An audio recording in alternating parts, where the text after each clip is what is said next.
Assalamualaikum warahmatullahi wabarakatuh. Selamat pagi kelas 2. Tetap semangat ya. Di hari kedua ini kita akan belajar di pembelajaran 4, 5, dan 6. Have fun learning with Bunda Yuni. Kita harus belajar dengan senang bersama Bunda Yuni. Jangan lupa disiapkan buku petiknya dan buku catatannya ya. Dan sebelum belajar, mari kita berdoa terlebih dahulu. Let's pray together before learning. Bismillahirrahmanirrahim. Raditu billahi rabba wa bil islami dina wa bi Muhammadin nabiyya wa rasulah. Rabbi zidni ilma warzuqni fahma, amin. Nah, jangan lupa sebelum kalian menyimak video Bunda dan mengerjakan tugas di dalamnya, kalian absen terlebih dahulu. Selamat menyimak video dari Bunda.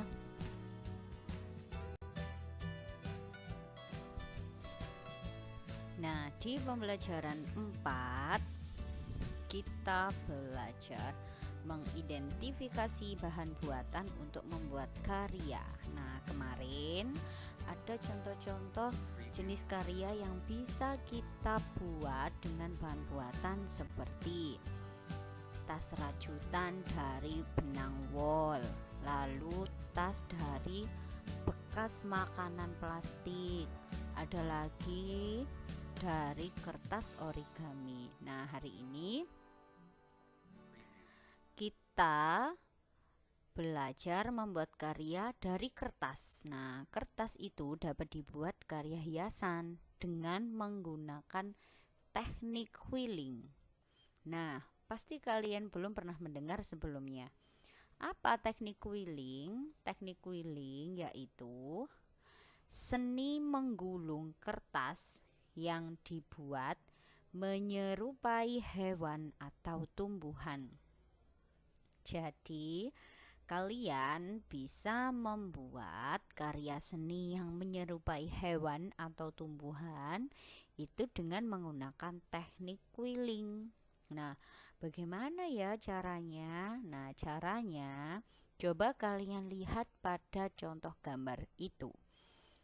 Ada 2 gambar yang menyerupai tumbuhan, yaitu biasanya membuat bunga. Lalu ketika menyerupai hewan, di situ ada contoh ikan dan udang.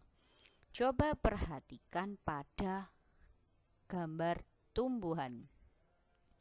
Nah, gambar tumbuhan pada yang pertama ya, pada gambar pertama ada daunnya itu seperti melungker-melungker ya. Nah, daunnya itu kenapa seperti itu? Nah, itu menggunakan teknik quilling. Jadi digulung menjadi lingkaran menggunakan penggaris. Nah, itulah nantinya akan bisa menjadi yang disebut dengan teknik quilling. Kalian bisa mencobanya di rumah dan hasilnya sangat bagus sekali karena menggunakan teknik quilling dan itu berbahan dasar hanya dari kertas saja.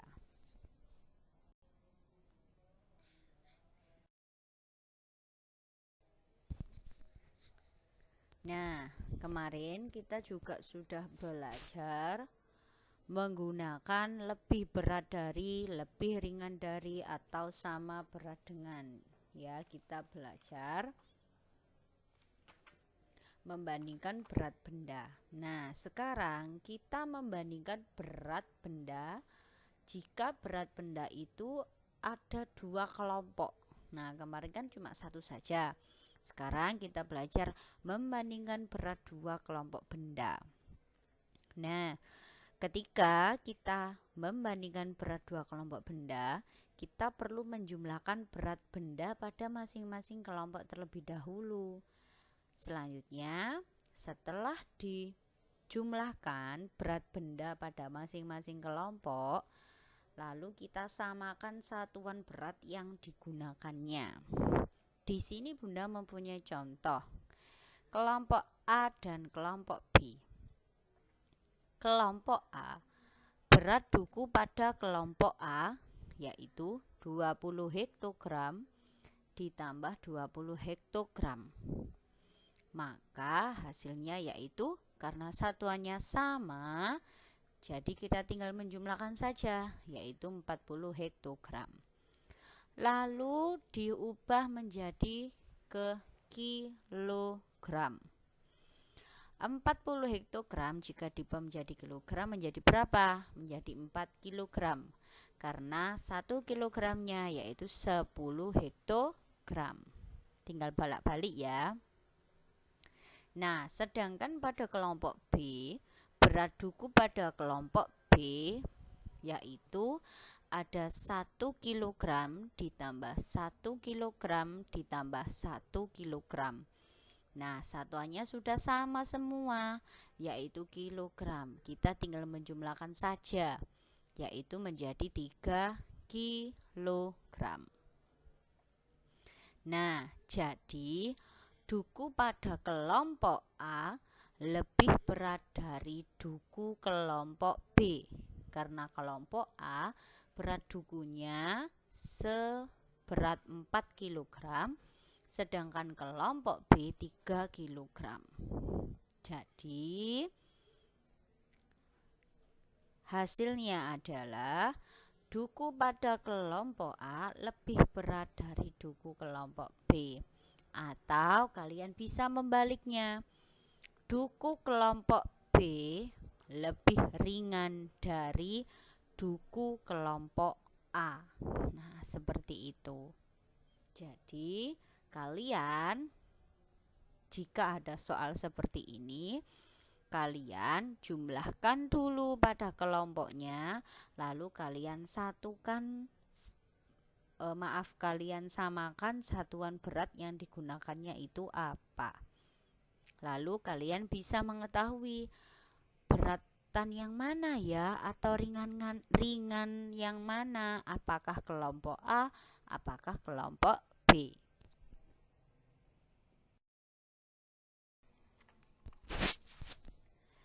Di pembelajaran 5 kita membedakan perbedaan kata tanya mengapa dan bagaimana. Apakah kalian masih ingat kata tanya itu ada berapa?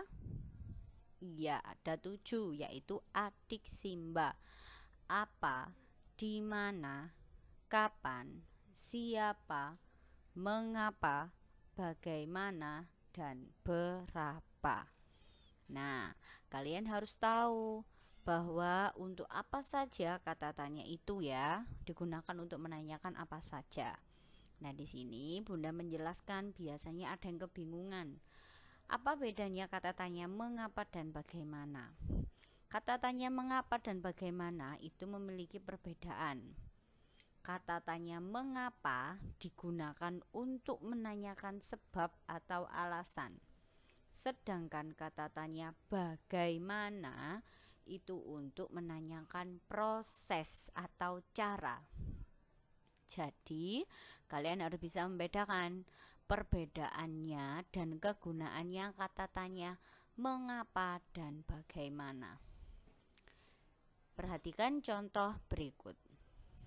Ada kata tanya mengapa. Ada kalimat tanya dan menggunakan kata tanya mengapa. Mengapa kita harus mencabut rumput liar di sekitar tanaman yang kita tanam? Jawabannya adalah biasanya ketika kita menanyakan kata tanya mengapa, itu kan untuk menanyakan sebab atau alasan. Selalu jawabannya diberi kata karena alasan. Jawabannya yaitu karena rumput menyerap air dan makanan dari tanah sehingga menghambat pertumbuhan tanaman lain. Nah, kata tanya bagaimana? Contohnya yaitu pertanyaannya, bagaimana cara merawat tanaman yang benar? Nah, bagaimana tadi kita menggunakan untuk menanyakan proses atau cara. Jawabannya yaitu kamu harus menyiramnya dengan rutin, memberi pupuk, dan merapikan daunnya. Nah, masih ingat ya, merapikan daunnya itu bukan berarti dipotong-potong sehingga membentuk kotak persegi atau persegi panjang, tetapi merapikan daunnya, potong daun yang terkena hama agar tidak menular ke daun yang lain. Jadi itu perbedaannya. Ketika kalian ditanya menggunakan atau ada pertanyaan menggunakan kata tanya mengapa, itu jawabannya itu karena untuk menanyakan sebab atau alasan. Pasti ada sebabnya. Mengapa sekarang kita belajar daring lagi, Bunda? Nah, alasannya kenapa? Atau kata tanya bagaimana? Bagaimana cara agar kita terhindar dari COVID-19? Nah, kalian harus jawabannya adalah prosesnya. Kalian harus jaga kesehatan, makan secara teratur, makan buah, makan sayur, minum vitamin. Nah, seperti itu contohnya. Jadi, kalian harus bisa membedakan fungsi atau kegunaan kata tanya mengapa dan bagaimana.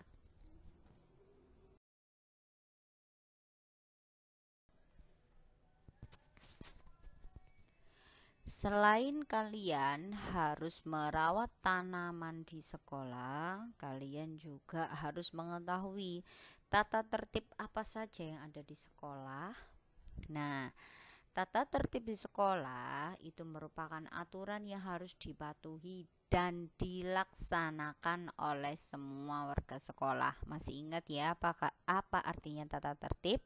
Yaitu tindakan yang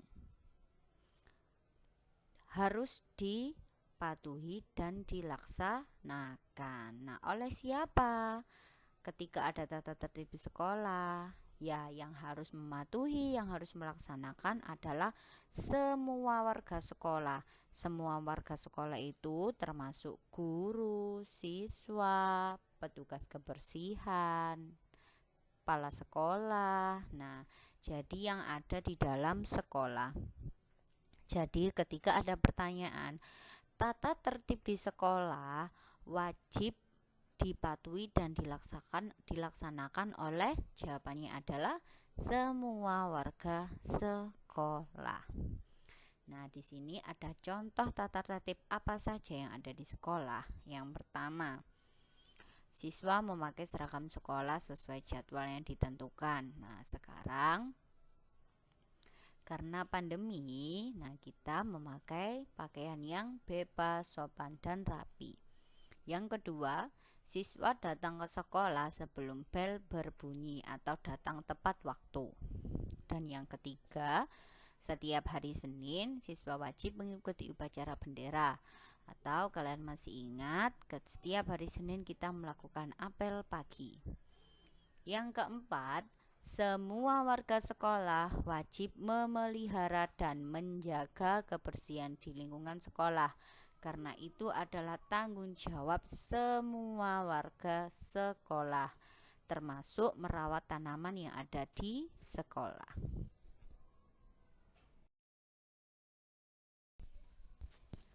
Nah, di pembelajaran 6, ketika kita sudah mematuhi tata tertib di sekolah, tentunya kita pasti merasakan manfaat aturan itu. Manfaat aturan di sekolah. Nah, adanya aturan membuat semua kegiatan berjalan dengan baik dan lancar. Manfaat yang didapatkan dengan adanya aturan adalah hidup kita menjadi disiplin.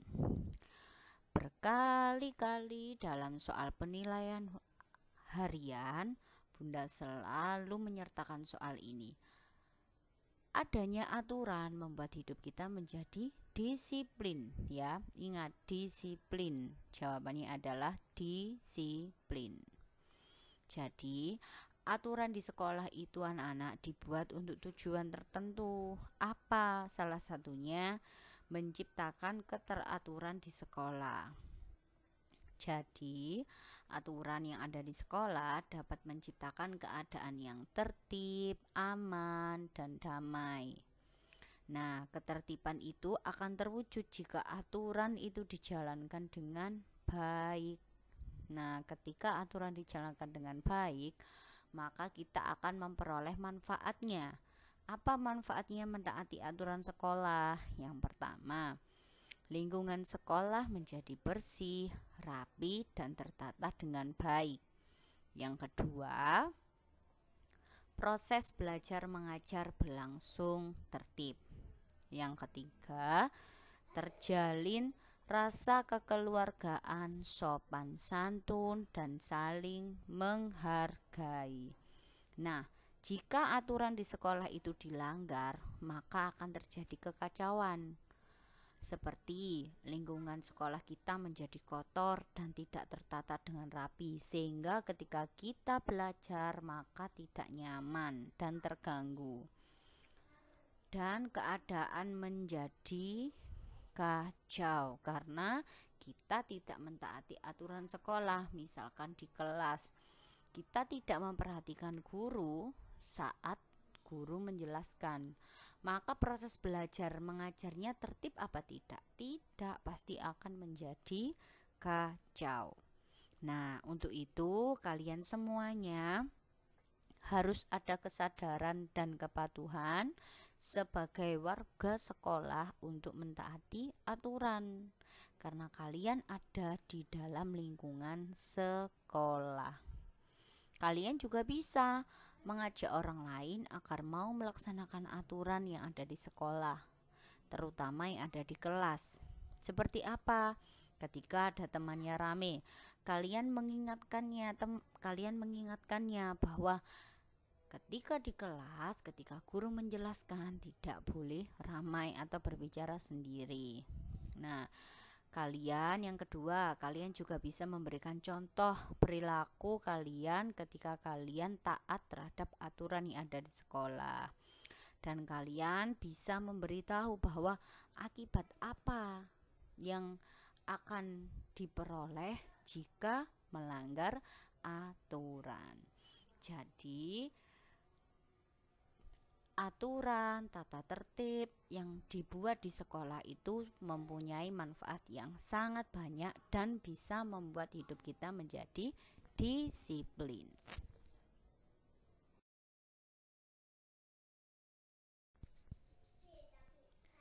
Apakah kalian masih mengingat kalimat tanya ditandai dengan tanda tanya? Dan ada 7 kata tanya, yaitu adik Simba. Nah, kalian bisa membuat atau menulis percakapan dengan menggunakan kalimat tanya. Nah, sebelumnya ketika kalian ingin membuatnya, kalian perlu menentukan tema terlebih dahulu. Setelah itu, buatlah pertanyaan dengan menggunakan kata tanya. Ingat ya anak-anak, kata tanya memiliki kegunaan atau fungsinya masing-masing. Di sini Bunda ada contoh. Yang pertama, tema dengan cara merawat tanaman dengan benarnya. Bunda punya tema cara merawat tanaman dengan benar. Di sini ada percakapan antara Lani dan Pak Tani. Lani berkata, "Permisi Pak Tani, apa yang sedang Bapak kerjakan?" Lalu Pak Tani menjawab, "Bapak sedang memberi pupuk untuk tanaman buah mangga, Nak." Lalu Lani bertanya kembali, "Mengapa kita perlu memberi pupuk pada tanaman?" Pak Tani menjelaskan, "Agar tanaman tetap segar dan bisa tumbuh dengan baik." Nah, ada kata tanya apa dan mengapa dalam sebuah percakapan antara Lani dan Pak Tani.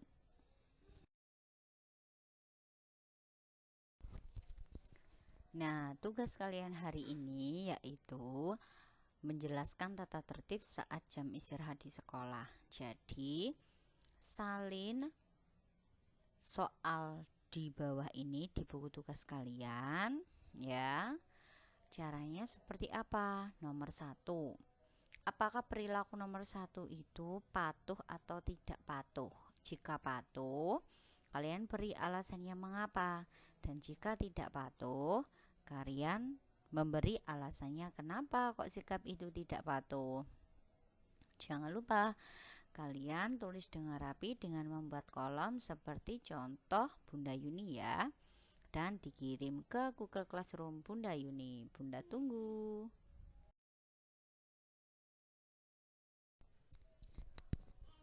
Oke anak-anak, thank you today for learning the explanation of material from Bunda. I hope you can understand. Terima kasih kalian sudah menyimak materi dari Bunda. Bunda berharap kalian bisa memahaminya dengan baik. Kurang lebihnya Bunda mohon maaf jika ada penjelasan materi yang kurang jelas. Kalian bisa tanya ke Bunda Yuni. Bunda akhiri, wassalamualaikum warahmatullahi wabarakatuh.